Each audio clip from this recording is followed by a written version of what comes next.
Vikram academy में आपका स्वागत है। नमस्कार मित्रों, कल हमने देखा था खजुराहो के मंदिर। खजुराहो का मंदिर थोड़ा सा फिर से एक मोटा मोटा चीज़ जो है हम लोग देख लें कि जैसे हमारे घर में कोई चीज़ बाबा दादा दे गए हों, रखा गया हो, और कोई बाहरी व्यक्ति आके बता दे कि आपके फला घर में फला सामान रखा है, तो समझ लेना कि आपको नहीं पता था, उन्होंने खोज के निकाला आपके घर से। तो ऐसे खजुराहो का मंदिर किसने खोजा था? एक फ्रैंकलिन महोदय थे, उन्होंने खोज के बताया। खजुराहो की खोज किसने किया था? 1818 में फ्रैंकलिन ने। खजुराहो की खोज किसने किया था? 1818 ईस्वी में फ्रैंकलिन ने। खजुराहो मंदिर के बारे में कल हम लोगों ने देखा, तो वहाँ कौन से शासक थे? निर्माण किस शासक ने किया था खजुराहो मंदिर का? चंदेल शासकों द्वारा करवाया गया था। खजुराहो मंदिर का निर्माण किसके द्वारा कराया गया था? चंदेल शासकों द्वारा। मित्रों, चंदेल वंश के शासक जो था नन्हुक था, वंश का संस्थापक। चंदेल वंश का संस्थापक कौन था? नन्हुक था। इसकी राजधानी कलिंजर थी। ध्यान दीजिएगा, पहले चंदेल वंश की राजधानी कहाँ थी? कालिंजर थी। फिर बाद में चंदेल राजाओं में एक कलाप्रिय राजा धंगदेव आता है, इसने अपनी राजधानी खजुराहो में स्थापित किया। अब यहाँ से खजुराहो का इतिहास शुरू होता है। कब से? जब धंगदेव आते हैं, अपनी राजधानी कलिंजर से खजुराहो में स्थापित करते हैं। ठीक, अब भाई स्थापित तो किए थे, लेकिन अब क्या किया जाए, क्या कहेंगे? खोजा तो था फ्रैंकलिन ने ही। आप कुछ बनवा दीजिए, हैं? अगल बगल के लोग जानते भी हों, लेकिन अगर कोई बाहरी आके बता दिया कि भैया जो है आपके गांव में 5 तालाब नहीं 6 तालाब है, तो 6वां तालाब की खोज किसने कर दिया? जो आया था वही करके चला गया, बाकी आप लोगों को तो पता था नहीं। तो आज हम लोग देखेंगे, चंदेल राजा शैव धर्म के अनुयायी थे। हाँ, चंदेल राजा शैव धर्म के अनुयायी थे। खजुराहो में मित्रों शैव, वैष्णव, शाक्त तथा जैन संप्रदाय संबंधित मंदिर एवं मूर्तियां चंदेल शासकों के काल में बने थे। ठीक, जिसमें था शैव मंदिर के अंतर्गत कंदरिया महादेव मंदिर, विश्वनाथ मंदिर, दूल्हा देव, मातंगेश्वर मंदिर, लाल गुआ महादेव मंदिर आदि बने थे। खजुराहो के मंदिर को प्रदक्षिणा पथ के आधार पर 2 शैली में बांटा गया था, जैसा कल हमने बताया था। एक शानदार शैली, दूसरा निरंधार शैली। तो अब आइए हम लोग देखते हैं आज उड़ीसा के मंदिर के बारे में। देखते नहीं हैं यार, सीधा सीधा रट्टा मारना है। शांत होके कनेक्ट हो जाइए हमसे, हमारे वॉइस से कनेक्ट होइए, और सीधा सीधा रट्टा मरवाएंगे। रिवीजन बाद में होता है, लोग पढ़ेंगे, कहेंगे अब रिवीजन मैं कर रहा हूँ, अब रिवीजन कर रहा हूँ। अरे तुमको याद है नहीं यार, तुम क्या रिवीजन करोगे? रिवीजन तब होता है जब याद हो जाता है। तो आइए यहाँ मैं याद करवाता हूँ। एक बार आप लोग क्लास से जुड़े रहिए, फिर आप देखिए हम पूरा सिलेबस आपको रट्टा मरवाएंगे। आइए देखते हैं उड़ीसा मंदिर के बारे में। लोग पढ़ते हो पता नहीं। उड़ीसा के मंदिर का निर्माण 8वीं से 13वीं सदी में हुआ था। उड़ीसा के मंदिरों का निर्माण 8वीं से 13वीं सदी में हुआ था। तो उड़ीसा मंदिर का निर्माण मित्रों कब हुआ था? प्रश्न आता है ना। 1 मिनट, इसका साइज जरा मैं मोटा कर दूं यार, पतला बहुत है। अब देखो, हाँ अच्छा लगा। उड़ीसा के मंदिरों का निर्माण कब हुआ था? 8वीं से 13वीं शताब्दी ईस्वी में। उड़ीसा के मंदिरों का निर्माण का दौर कब शुरू होता है? 8वीं से 13वीं शताब्दी में। उड़ीसा मंदिरों का निर्माण कब शुरू होता? 8वीं शताब्दी से। लगभग चरमोत्कर्ष कब पहुंचा? 13वीं शताब्दी तक। अगला मित्रों, उड़ीसा के मंदिरों का निर्माण केसरी तथा गंगवंश के शासकों ने कराया था। उड़ीसा के मंदिरों का निर्माण किसने कराया? केसरी तथा गंगवंश के शासक ने। उड़ीसा के मंदिर का निर्माण किसने कराया? केसरी तथा गंग वंश के शासकों ने। उड़ीसा मंदिर का निर्माण किसने कराया? केसरी तथा गंग वंश के शासकों ने। उड़ीसा के मंदिरों का निर्माण कब हुआ? 8वीं शताब्दी से 13वीं शताब्दी में। उड़ीसा के मंदिरों का निर्माण किसने कराया? केसरी राजा तथा गंग वंश के शासकों ने। उड़ीसा के मंदिरों का निर्माण किसने कराया? केसरी तथा गंग वंश के शासकों ने 8वीं से 13वीं शताब्दी में। ठीक। उड़ीसा के मंदिरों को नागर शैली में बनाया गया है। खजुराहो के मंदिर भी नागर शैली में थे मित्रों, याद रखिएगा। उड़ीसा के मंदिर को किस शैली में बनाया गया? नागर शैली में। उड़ीसा के मंदिर को किस शैली में बनाया गया? नागर शैली में। खजुराहो के मंदिर किस शैली में बने थे? नागर शैली में। खजुराहो के मंदिर किस शैली में बने थे? नागर शैली में। उड़ीसा के मंदिर किस शैली में बनाया गया था? नागर शैली में। इसका मतलब उड़ीसा और खजुराहो दोनों नागर शैली के मंदिर हैं, इतना याद रखना है। उड़ीसा और खजुराहो दोनों नागर शैली के मंदिर हैं। आगे, उड़ीसा में नागर शैली तथा स्थानीय शैली को मिलाकर कलिंग शैली का निर्माण होता है। ये देखिए अच्छी बात। उड़ीसा में नागर शैली तथा स्थानीय शैली को मिलाकर कलिंग शैली का निर्माण होता है। उड़ीसा में किस शैली का निर्माण होता है?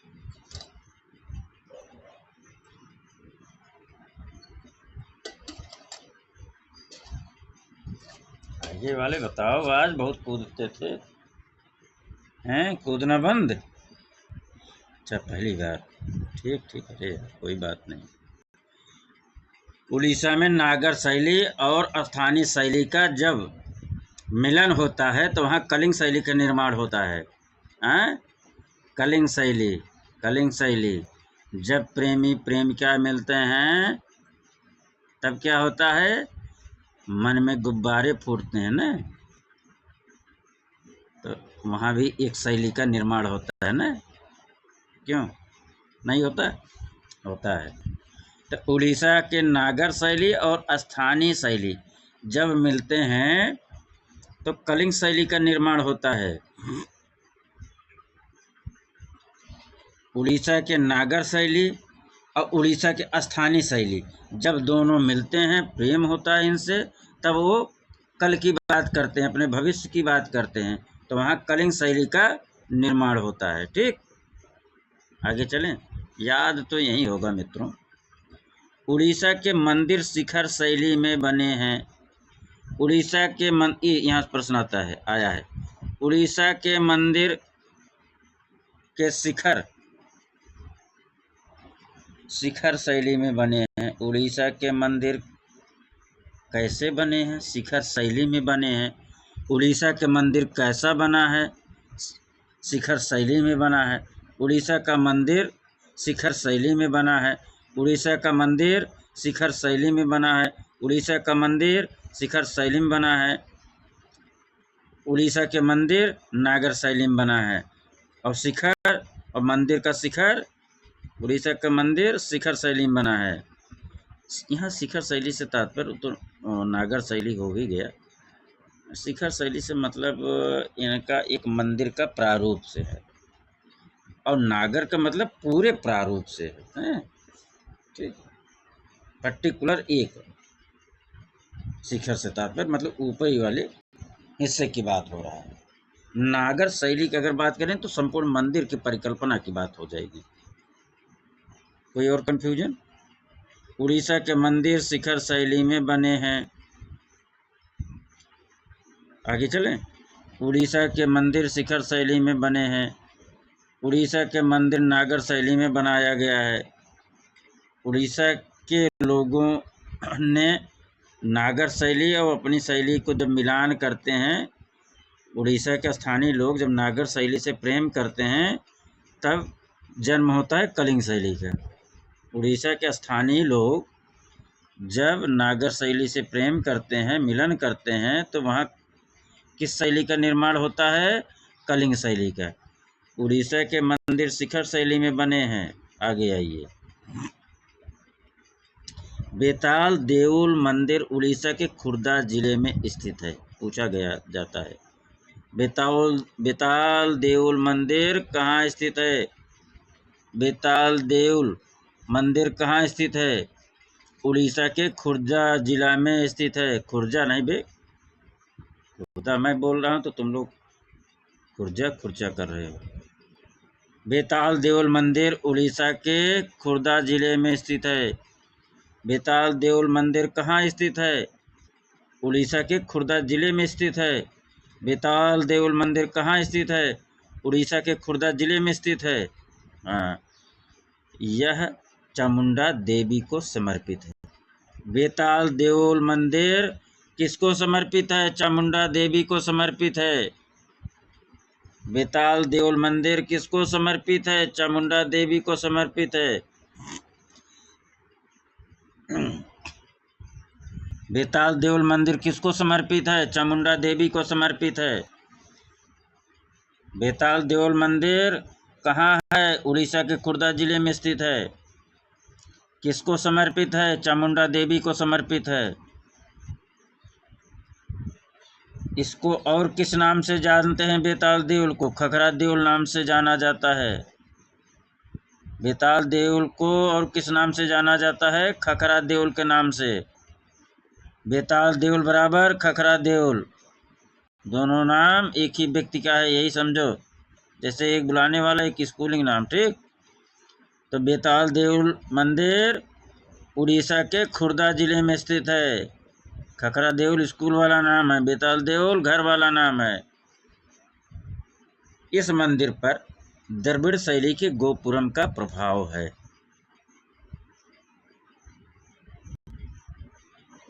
बेताल देउल मंदिर में बेताल देउल मंदिर पर द्रविड़ शैली के गोपुरम का प्रभाव है। बहुत अच्छा प्रश्न आता है यहाँ से। बेताल देउल मंदिर, इससे तात्पर्य है बेताल देउल, ठीक, इतना समझना। बेताल देउल मंदिर पर द्रविड़ शैली के गोपुरम का प्रभाव है। बेताल देउल मंदिर पर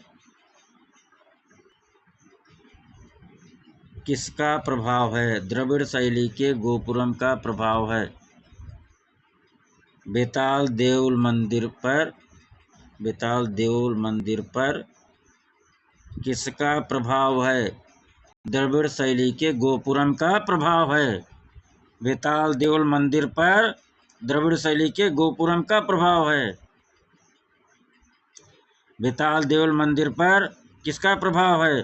बेताल देउल मंदिर पर द्रविड़ शैली के गोपुरम का प्रभाव है। बेताल देउल मंदिर पर किसका प्रभाव है?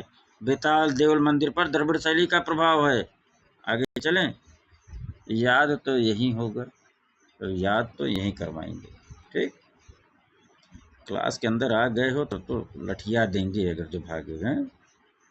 कोई नहीं भागे, हाँ तो जान लो, तो अच्छे बच्चे हो तुम लोग। आगे देखो हैं। उड़ीसा के मंदिर की शुरुआत परशुरामेश्वर मंदिर से होती है। यह उड़ीसा के भुवनेश्वर में स्थित है, जो भगवान विष्णु को समर्पित है। उड़ीसा के मंदिर, ढक देता हूँ यार। उड़ीसा के मंदिर की शुरुआत किससे होती है? किस मंदिर से? पूछा गया है आरपीएससी में कहीं पूछा गया है, ध्यान नहीं आ रहा लेकिन पूछा गया है। उड़ीसा के मंदिर की शुरुआत परशुरामेश्वर मंदिर से होता है। उड़ीसा के मंदिर की शुरुआत परशुरामेश्वर मंदिर से होता है। अरे परशुराम यार, वही और क्या। उड़ीसा के मंदिर की शुरुआत किससे होती है? परशुरामेश्वर मंदिर से होती है। उड़ीसा के मंदिर की शुरुआत किससे होती है? परशुरामेश्वर मंदिर से होती है। परशुरामेश्वर मंदिर कहाँ है? भुवनेश्वर, उड़ीसा के भुवनेश्वर में स्थित है। परशुरामेश्वर मंदिर कहाँ है? परशुरामेश्वर मंदिर उड़ीसा के भुवनेश्वर में स्थित है। परशुरामेश्वर मंदिर कहाँ स्थित है? यह उड़ीसा के भुवनेश्वर में स्थित है। परशुरामेश्वर मंदिर कहाँ स्थित है? उड़ीसा का भुवनेश्वर में स्थित है।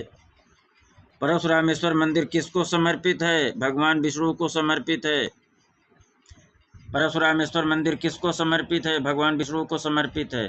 अब एक साथ, उड़ीसा के मंदिर की शुरुआत परशुरामेश्वर मंदिर से होती है, यह उड़ीसा का भुवनेश्वर में स्थित है, जो भगवान विष्णु को समर्पित है। ठीक। परशुरामेश्वर मंदिर का समय कब माना जाता है? 750 से 900 ईस्वी तक माना जाता है। परशुरामेश्वर मंदिर का समय 750 से 900 ईस्वी है। परशुरामेश्वर मंदिर का समय 750 से 900 ईस्वी है। परशुरामेश्वर मंदिर का समय 750 से 900 ईस्वी है। आगे देखा जाए, मुक्तेश्वर मंदिर का समय कब माना जाता है?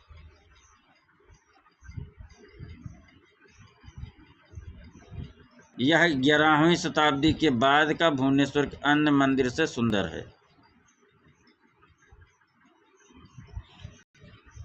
मुक्तेश्वर मंदिर का समय 900 ईस्वी से 1100 ईस्वी माना जाता है। मुक्तेश्वर मंदिर का समय 900 से 1100 ईस्वी माना जाता है। मुक्तेश्वर मंदिर का समय 900 से 1100 ईस्वी माना जाता है। अगला लाइन में पढ़ रहा हूँ, आप लोग जरा कमेंट करके बताइएगा इन दोनों से कनेक्ट क्या है, ऊपर वाली लाइन और नीचे वाली लाइन, ऊपर वाली ए और ए हैं, दोनों में क्या कनेक्शन है। यह 11वीं शताब्दी के बाद का भुवनेश्वर के अन्य मंदिर से सुंदर है। यह मतलब मुक्तेश्वर मंदिर, हाँ, मुक्तेश्वर मंदिर 11वीं शताब्दी के बाद का भुवनेश्वर के अन्य मंदिरों से सुंदर है। इसका कहने का मतलब तात्पर्य है, मुक्तेश्वर मंदिर जो बना 900 से 1100 ईस्वी के मध्य, वह बहुत सुंदर है। जो 11वीं शताब्दी मतलब इसके बाद 11वीं शताब्दी के बाद जो मंदिर बने, वो मुक्तेश्वर मंदिर के तुलना में सुंदरता में नीचे थे, उससे अच्छा नहीं बना पाए या नहीं बन पाया। 11वीं शताब्दी के बाद जो मंदिर बने, मुक्तेश्वर मंदिर बनने के बाद, वो मुक्तेश्वर मंदिर की जो उसकी होता नहीं कलात्मक दृष्टि से उतना सुंदर लोग नहीं बना पाए। ठीक। तो मुक्तेश्वर केवल यहाँ से इतना आता है, मुक्तेश्वर मंदिर का समय 900 से 1100 ईस्वी, मुक्तेश्वर मंदिर का समय 900 से 1100 ईस्वी, मुक्तेश्वर मंदिर का समय बराबर 900 से 1100 ईस्वी। ठीक। आइए, परशुरामेश्वर मंदिर के समीप में ही सिद्ध अरण्य नामक स्थान पर स्थित है। परशुरामेश्वर मंदिर के समीप में सिद्ध अरण्य नामक स्थान पर स्थित है। ये सब ऐसे किताब लिखते हैं कि बिना और छोड़ कर, भैया जरा डाल दो दो शब्द और संशय, वो कॉन्सेप्ट होता है ना, कन्फ्यूजन क्रिएट बना रहता है। अगर यहीं डाल देते कि मुक्तेश्वर मंदिर, हाँ, मुक्तेश्वर मंदिर परशुरामेश्वर मंदिर के समीप में ही सिद्ध अरण्य नामक स्थान पर स्थित है, लिख दिए। यह जो पाठक है वो विद्वान बनने के लिए ही बुक जो है अध्ययन करता है, लेकिन राइटर वाइटर का यह वह वहाँ वाला यहाँ वाला, अरे भैया पूरा नाम लिखो। वो बार बार जब उस नाम से कनेक्ट होगा तो ऑटोमेटिक वो लिंक बना रहेगा, नहीं तो कनेक्शन कट जाता है। चलो, ईश्वर ने चाहा हम भी बढ़िया आप लोगों को भी लिख कर देंगे। लगेगा कोई किताब है या नोट्स ही समझिएगा। यह परशुरामेश्वर मंदिर के समीप में ही सिद्ध अरण्य नामक स्थान पर स्थित है। यह माने क्या, कोई जो खोज कर दिया था क्या, कौन खोजा था खजुराहो को? हाँ, फ्रैंकलिन ने 1818 ईस्वी में। खजुराहो किसने खोजा था? फ्रैंकलिन ने। कब खोजा था? 1818 में। खजुराहो मंदिर का निर्माण किसने किया था? चंदेल शासकों ने। बहुत सही, बहुत सही। उड़ीसा के मंदिर निर्माण समय बताओ। 8वीं से 13वीं शताब्दी। बहुत अच्छा। उड़ीसा के मंदिर का निर्माण समय 8वीं से 13वीं शताब्दी। उड़ीसा के मंदिरों का निर्माण किसने कराया था? केसरी तथा गंगवंश के शासकों ने। उड़ीसा के मंदिरों को नागर शैली में बनाया गया है। उड़ीसा के शैली को किस में बनाया गया है? नागर शैली में। और उड़ीसा के जो लोकल शैली थी और जब नागर शैली मिलती है तब कौन सी शैली जन्म लेती है?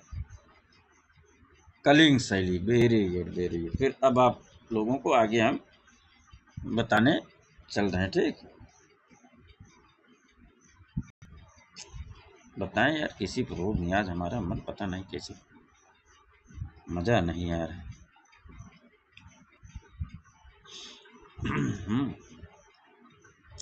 लिंगराज मंदिर का समय कब माना जाता है? लिंगराज मंदिर का समय क्या है? लिंगराज मंदिर का समय 900 से 1100 ईस्वी है। लिंगराज मंदिर का समय क्या है? 900 से 1100 ईस्वी है। लिंगराज मंदिर का निर्माण समय क्या है? 900 से 1100 ईस्वी है। भुवनेश्वर मंदिर के लिंगराज के विशाल मंदिर में उड़ीसा मंदिरों की पूर्णता व्याप्त है। अभी सब क्या हमको भैया? भुवनेश्वर के लिंगराज के विशाल मंदिर में उड़ीसा मंदिरों की पूर्णता व्याप्त है। लिंगराज मंदिर उड़ीसा शैली का सर्वोत्कृष्ट जीवित उदाहरण है। लिंगराज मंदिर उड़ीसा शैली का सर्वोत्कृष्ट जीवित उदाहरण है। लिंगराज मंदिर का निर्माण ययाति केसरी ने करवाया था। लिंगराज मंदिर का निर्माण किसने कराया था? ययाति केसरी ने। लिंगराज मंदिर का निर्माण किसने कराया था? ययाति केसरी ने। लिंगराज मंदिर का निर्माण किसने कराया था? ययाति केसरी ने। ययाति। लिंगराज मंदिर का निर्माण किसने कराया था? अरे याति याद करो यार, कुछ याद करो लेकिन याद करो। लिंगराज मंदिर का, नहीं तो लठियाएंगे जानते ही हो। लिंगराज मंदिर का निर्माण ययाति केसरी ने कराया था। लिंगराज मंदिर का निर्माण किसने कराया था? ययाति केसरी ने कराया था। लिंगराज मंदिर का निर्माण किसने कराया था? ययाति केसरी ने कराया था। आनंद कुमार स्वामी ने लिंगराज की तिथि संवत 1000 माना है। आनंद कुमार स्वामी ने लिंगराज की तिथि संवत 1000 माना है। आगे चलो, मान लिया, इन्होंने कहा दिया तो मानना पड़ेगा भैया, आनंद साहब ने कहा है। भगवान जगन्नाथ का मंदिर कलिंग शैली का प्रसिद्ध मंदिर है। बहुत बढ़िया। यहाँ भी दिया गया था, देखो, लिंगराज मंदिर कलिंग शैली का सर्वश्रेष्ठ मंदिर है। यह शिव को समर्पित है। किसको? शिव को। भूल गया था क्या? लिंगराज मंदिर कलिंग शैली का सर्वश्रेष्ठ मंदिर है। यह शिव को समर्पित है।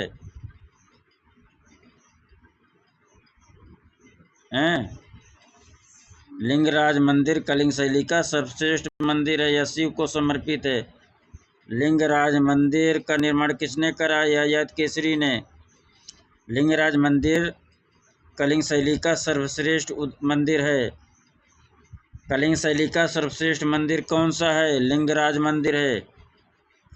कलिंग शैली का सर्वश्रेष्ठ मंदिर कौन सा है? लिंगराज मंदिर है। कलिंग शैली का सर्वश्रेष्ठ मंदिर कौन सा है? लिंगराज मंदिर है। लिंगराज मंदिर किसको समर्पित है? भगवान शिव को समर्पित है।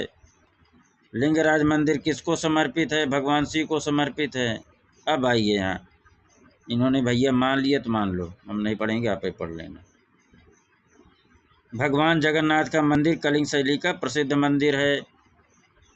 भगवान जगन्नाथ का मंदिर किस शैली का मंदिर है?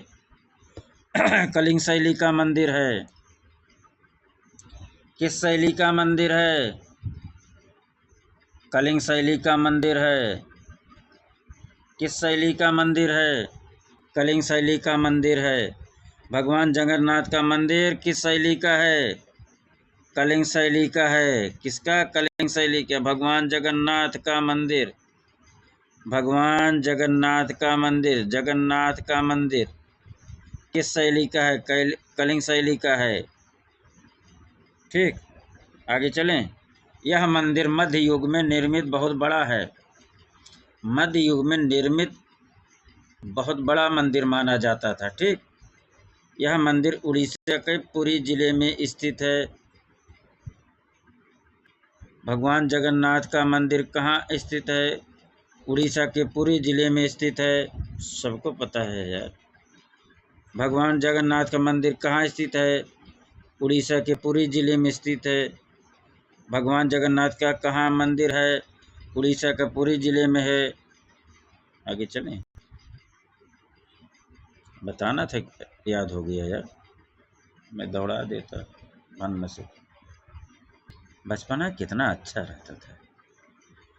कुछ बोलो, कुछ मस्ती करो, कुछ कहो, हैं, कुछ खाओ, कहीं घूमने चले जाओ, मज़ा आता था, हैं कि नहीं आता था? किसी ने कमेंट नहीं करके बताया तख्ती घोटारे हो कि नहीं आप लोग? सच सच बता दो। नहीं, हम लोग तख्ती घोटारते थे। यही बताना, घोटारना क्या होता है? कोई बताया नहीं। कमेंट करो। तख्ती घोटारने, तख्ती कैसे घोटारा जाता था? 70 कैसे पारा जाता था? ठीक, जो बताएगा उसको इनाम निश्चित जाएगा। आइए आगे देखें। क्या जी? इस मंदिर के अंदर कृष्ण, बलराम और उनकी बहन सुभद्रा की काष्ठ मूर्तियां लगाई गई हैं। ये मूर्तियां लोक शैली में बनाई गई है। यहाँ से प्रश्न बहुत अच्छे उठते हैं। क्या उठते हैं भैया? प्रश्न बहुत अच्छे उठते हैं। कैसे उठते हैं? भगवान जगन्नाथ के मंदिर में, भगवान जगन्नाथ के मंदिर में, या जगन्नाथ बाबा कह दो, हाँ, या जगन्नाथ, भगवान जगन्नाथ के मंदिर में किसकी किसकी मूर्तियां हैं? चारों खाना चित्त कर देता है जब प्रश्न ऐसे पूछ लेता है। तो हमको कृष्ण याद आते हैं, कृष्ण बलराम सुभद्रा या तो गायब हो जाएंगे या तो बलराम गायब हो जाएंगे। जगन्नाथ मंदिर में कृष्ण, बलराम, उनकी बहन सुभद्रा की मूर्तियां हैं। जगन्नाथ मंदिर में कृष्ण, बलराम, उनकी बहन सुभद्रा की काष्ठ मूर्तियां हैं। जगन्नाथ मंदिर में किसकी किसकी मूर्तियां हैं? कृष्ण, बलराम और उनकी बहन सुभद्रा की काष्ठ मूर्तियां हैं। जगन्नाथ मंदिर में किसकी मूर्तियां हैं? कृष्ण, बलराम और उनकी बहन सुभद्रा की मूर्तियां हैं। इसमें 2 प्रश्न पढ़ा रहा हूँ इसी में, लेकिन आप लोग नहीं अभी वहाँ जा पाए होंगे। जगन्नाथ मंदिर में कृष्ण, बलराम और सुभद्रा की मूर्तियां किससे बनी हैं? तब आ जाएगा काष्ठ से बनी हैं। भगवान जगन्नाथ के मंदिर में कृष्ण, बलराम तथा उनकी बहन सुभद्रा, कृष्ण, बलराम तथा बहन सुभद्रा की मूर्तियां किससे बनी हैं? काष्ठ से बनी हैं। जगन्नाथ मंदिर में कृष्ण, बलराम और उनकी बहन सुभद्रा की मूर्तियां किससे बनी हैं? काष्ठ से बनी हैं। जगन्नाथ मंदिर में कृष्ण, बलराम और सुभद्रा की मूर्तियां किस शैली में बनी हैं? बत्ती गुल? लोक शैली में बनी हैं। किस में बनी है? तो लोक शैली में। बलराम, कृष्ण और सुभद्रा की मूर्तियां किस शैली में बनी हैं? लोक शैली में बनी हैं। जगन्नाथ मंदिर में कृष्ण, बलराम, उनकी बहन सुभद्रा की मूर्तियां किस शैली में बनी है? लोक शैली में बनी है। ठीक। खजुराहो के मंदिर किस शैली में बना है? नागर शैली में बना है।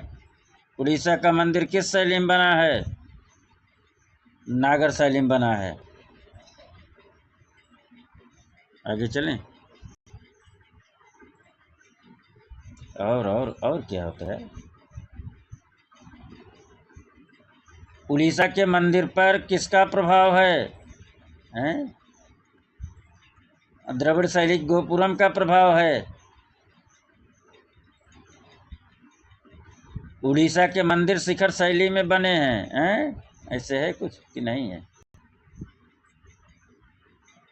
चलें, चलो चलें।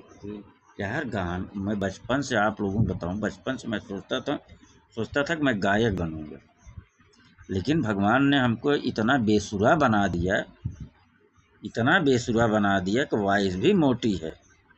अब मन करता है मैं गायक बन जाऊं। अब बताओ, इस जन्म में तो होगा नहीं। चलो आगे देखो। आवाज़ भी बेसुरा। अरे गाना नहीं, भगवान कुछ जिसकी वॉइस होता नहीं, जो गाते होते हैं उनकी भैया प्रकृति प्रदत्त होते हैं ना, गॉड गिफ्टेड। आप प्रकृति को नहीं मानते हो, आप गॉड को मानते हो, ठीक है। आगे, यह मंदिर हिंदू धर्म के 4 पवित्र धामों में से है। फिर यह क्या? यह जगन्नाथ मंदिर हिंदू धर्म के 4 पवित्र धामों में से एक है। भुवनेश्वर के लिंगराज का समकालीन है। जगन्नाथ मंदिर किस मंदिर के समकालीन है? भुवनेश्वर के लिंगराज के समकालीन है। जगन्नाथ मंदिर, ऐसे समझ लो, जगन्नाथ मंदिर किसके समकालीन है? भुवनेश्वर के लिंगराज के समकालीन है। जगन्नाथ मंदिर किसके समकालीन है? भुवनेश्वर के लिंगराज के समकालीन है। आगे चलें। जगन्नाथ मंदिर में नरसिंह मूर्ति की प्रतिमा प्रस्तर पर ऊपरी भाग में 5 बुद्ध मूर्तियां खुदी हैं। आज टाइम ज़्यादा लग रहा है यार, क्या। जगन्नाथ मंदिर में, हालांकि थोड़ा फास्ट हम चल रहे हैं, कल इसको फिर से रिवीजन करा देंगे, ठीक, निश्चिंत रहिए। फास्ट चलते हैं, कल इसका कायदे से फिर से एक बार पढ़ाएंगे। जगन्नाथ मंदिर में नरसिंह मूर्ति के प्रतिमा प्रस्तर पर ऊपरी भाग में 5 बुद्ध मूर्तियां खुदी हैं। जगन्नाथ मंदिर में नरसिंह मूर्ति के प्रतिमा स्तर पर ऊपरी भाग में 5 बुद्ध मूर्तियां खुदी हैं। ध्यान देना, 5 बुद्ध मूर्तियां, बुद्ध की 5 मूर्तियां हैं। कहाँ? जगन्नाथ मंदिर में नरसिंह मूर्ति प्रतिमा प्रस्तर पर ऊपरी भाग में। अरे यार देखते ना, जगन्नाथ मंदिर में नरसिंह मूर्ति की प्रतिमा के ऊपर 5 बुद्ध मूर्तियां हैं, ठीक। आगे देखो, तीसरे समूह का अंतिम उल्लेखनीय मंदिर राजा रानी के नाम से प्रसिद्ध है। तीसरे समूह का अंतिम मंदिर राजा रानी के नाम से प्रसिद्ध है। तीसरे समूह का अंतिम मंदिर राजा रानी के नाम से प्रसिद्ध है। तीसरे समूह का अंतिम मंदिर राजा रानी नाम से प्रसिद्ध है। राजा रानी मंदिर का समय काल क्या है? 1000 से 1250 ईस्वी है। राजा रानी मंदिर का समय क्या है? 1000 से 1250 ईस्वी है। क्या है? 1000 से 1250 ईस्वी है। क्या है? हैं? आगे चलें। इस मंदिर के क्या है?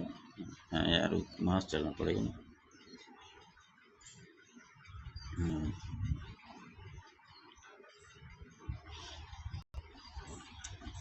उड़ीसा के अन्य मंदिरों की अपेक्षा यह ऊंचे धरातल पर निर्मित है। आगे चलो। राजा रानी मंदिर में पीले, यहाँ से प्रश्न बनेगा, ध्यान देना है। राजा रानी मंदिर में पीले बालूदार पत्थर का प्रयोग किया गया है। राजा रानी मंदिर में पीले बालूदार पत्थर का प्रयोग किया गया है। राजा रानी मंदिर में पीले बालूदार पत्थर का प्रयोग किया गया है। राजा रानी मंदिर में किस पत्थर का प्रयोग किया गया है? पीले बालूदार पत्थर का प्रयोग किया गया है। राजा रानी मंदिर में किस पत्थर का प्रयोग किया गया है? पीले बालूदार पत्थर का प्रयोग किया गया है। राजा रानी मंदिर में किस पत्थर का प्रयोग किया गया है? राजा रानी मंदिर में पीले बालूदार पत्थर का प्रयोग किया गया है।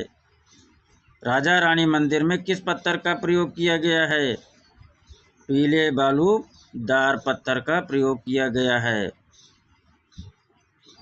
इसे राजा राजा राजा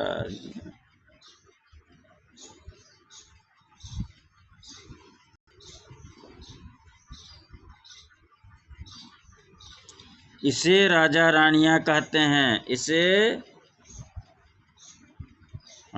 राजा रानियां कहते हैं। इसी कारण इसका नाम राजा रानी नाम से विख्यात हो गया है। ठीक। राजा रानी मंदिर में पीले बालूदार पत्थर का प्रयोग किया गया है। इसे राजानियां कहते हैं। इसी कारण यह राजा रानी नाम से प्रसिद्ध हो गया है। आगे आओ देखें। इस मंदिर की बाहरी दीवार नागकन्या, वृश्चिका, सालभंजिका, मिथुन आदि की आकृतियों से अलंकृत है। ठीक। कोणार्क का सूर्य मंदिर। कोणार्क का सूर्य मंदिर उड़ीसा राज्य के पुरी जिले के कोणार्क नामक स्थान में है। कोणार्क का सूर्य मंदिर कहाँ है? उड़ीसा राज्य के पुरी जिले के कोणार्क नामक स्थान में है। कोणार्क का सूर्य मंदिर कहाँ है? उड़ीसा राज्य के पुरी जिले कोणार्क नामक स्थान पर है। कोणार्क का सूर्य मंदिर कहाँ है? उड़ीसा राज्य के पुरी जिले के कोणार्क नामक स्थान पर है। कोणार्क का सूर्य मंदिर कहाँ है? उड़ीसा राज्य के पुरी जिले के कोणार्क नामक स्थान पर है। कोणार्क का सूर्य मंदिर कहाँ है? उड़ीसा राज्य के पुरी जिले में कोणार्क नामक स्थान पर स्थित है।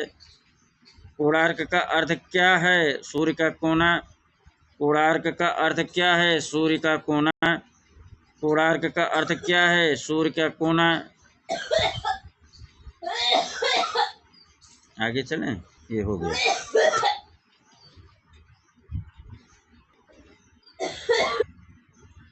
कोणार्क मंदिर का निर्माण किसने कराया? कोणार्क मंदिर का निर्माण नरसिंह देव प्रथम ने कराया।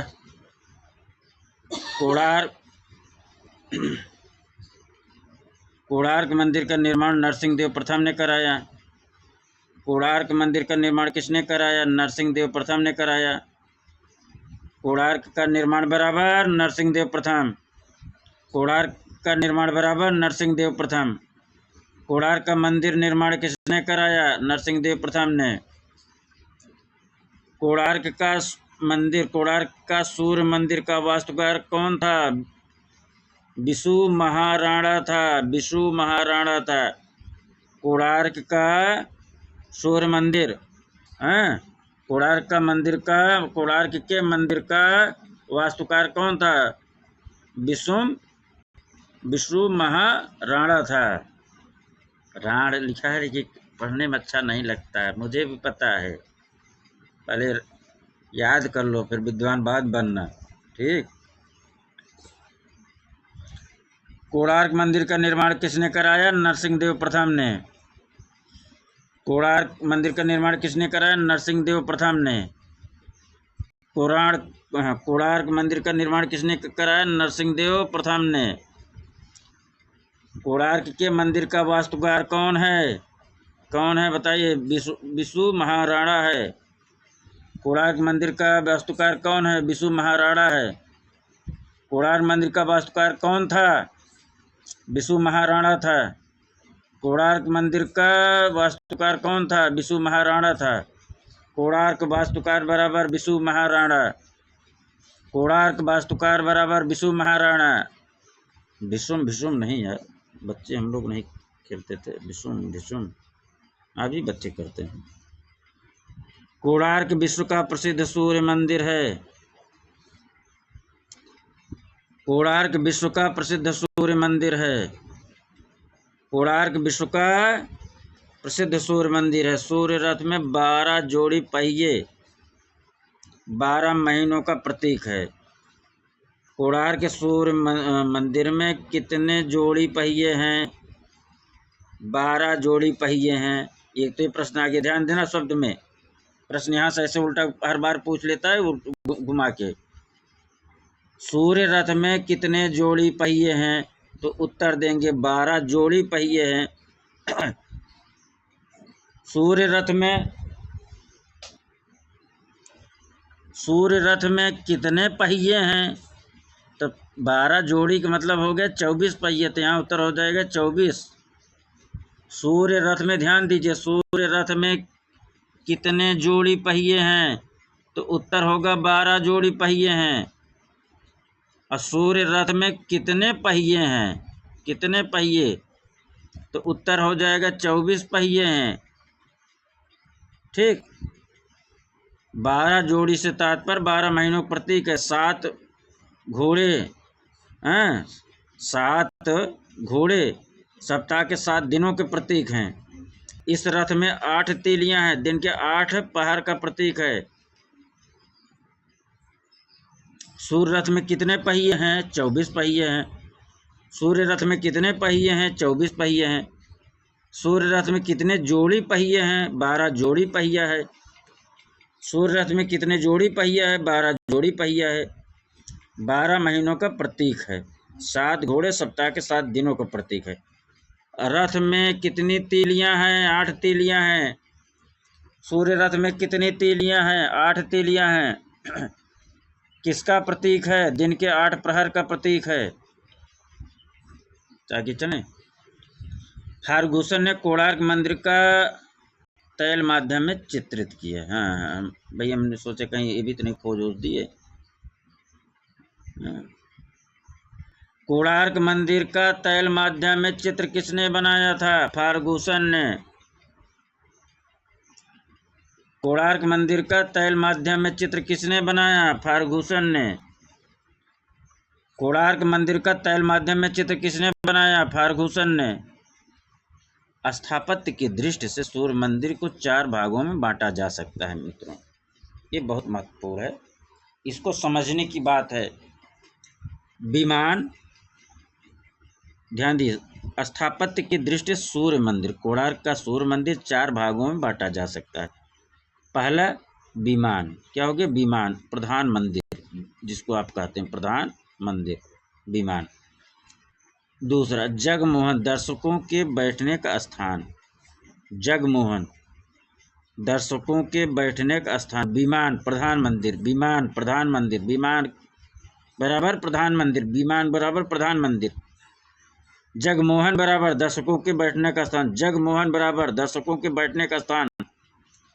नृत्य मंडप, गायन बाजन जहाँ किया जाता था आरती के समय। भोग मंडप, जहाँ भगवान के लिए प्रसाद वगैरह जो है बनाया जाता था या रखा जाता था, भोग मंडप। कोणार्क का मंदिर 5 अंशों तक बढ़ाया गया था, इसलिए इसे पंचरथ कहते हैं।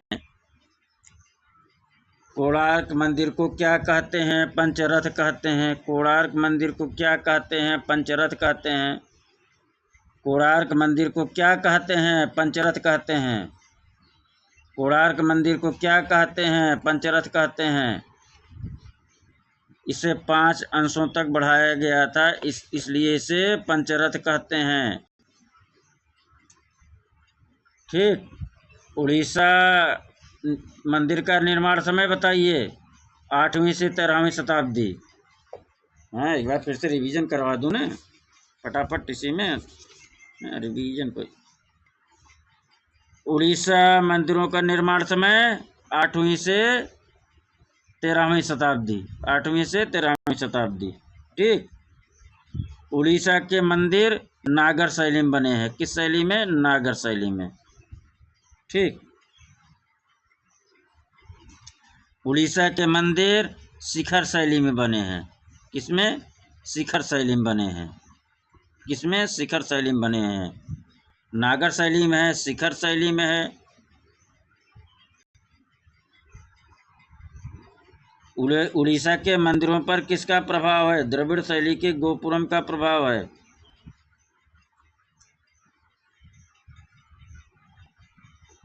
उड़ीसा के मंदिर पर द्रविड़ शैली के गोपुरम का प्रभाव है।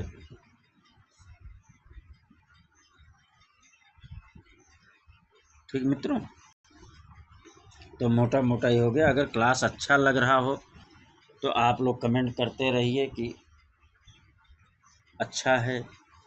निवेदन ये है आप लोगों से, शेयर तो आप लोग करेंगे नहीं, शेयर न करिए चलेगा, लेकिन कम से कम लाइक तो कर सकते हो, शेयर नहीं कहेंगे। सब्सक्राइब कर लीजिए, न किए हो शेयर कर लीजिए। हम दिन प्रतिदिन अभी पूरा माइंड सेट नहीं, मैं समझ नहीं पा रहा हूँ क्या कैसे किस तरीके से पढ़ाऊँ कि आप लोगों को कोर्स में रटवा दूँ। कोशिश यही रहता है कि मैं रटवा दूँ, और वही प्रयास है, इसलिए मैं इतनी बार बार रिपीट करता हूँ कि याद हो जाओ। क्लास में, हमारे क्लास में जब यहाँ से आप जाएंगे तो आप 100% लेकर जाएंगे कंटेंट।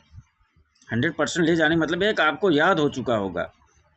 MCQ भी मैं पढ़ाता हूँ, पूरा रट्टा मरवाता हूँ, याद करवाता हूँ। क्यों?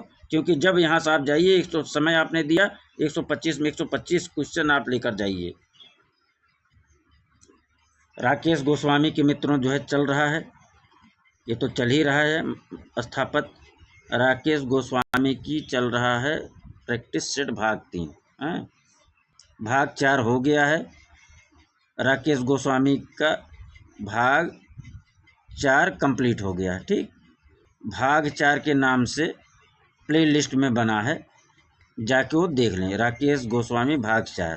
ठीक, अब भाग 3 स्टार्ट है, भाग 3 स्टार्ट है, और भाग 4 का रिवीजन क्लास भी चल रहा है। जो 1.5 घंटा 1.25 घंटा मैं पढ़ाया हूँ, याद करवाया हूँ भाग 4 को, उसको 25 से 30 मिनट में मैं रिवीजन 125 क्वेश्चन करवा रहा हूँ। जाके ज़रूर रिवीजन करिए आप लोग। राकेश गोस्वामी का भाग 3 स्टार्ट है, और रट्टा मरवा रहा हूँ, याद करवा रहा हूँ। ठीक मित्रों, तो आप लोगों को धन्यवाद, साधुवाद। हमारे साथ आके मिलके कहिए, मैं सफल हूँ, मैं सफल हूँ, मैं सफल हूँ। मेरे साथ दोहराइए आप लोग भी, मैं सक्सेस पर्सन हूँ, मैं सक्सेस पर्सन हूँ, मैं सक्सेस पर्सन। धन्यवाद, आप सभी का आभार प्रकट करते हैं, अनुरोध करते हैं, उम्मीद करते हैं जब भी आप लोग वीडियो देखेंगे लाइक ज़रूर कर देंगे, कमेंट ज़रूर करेंगे।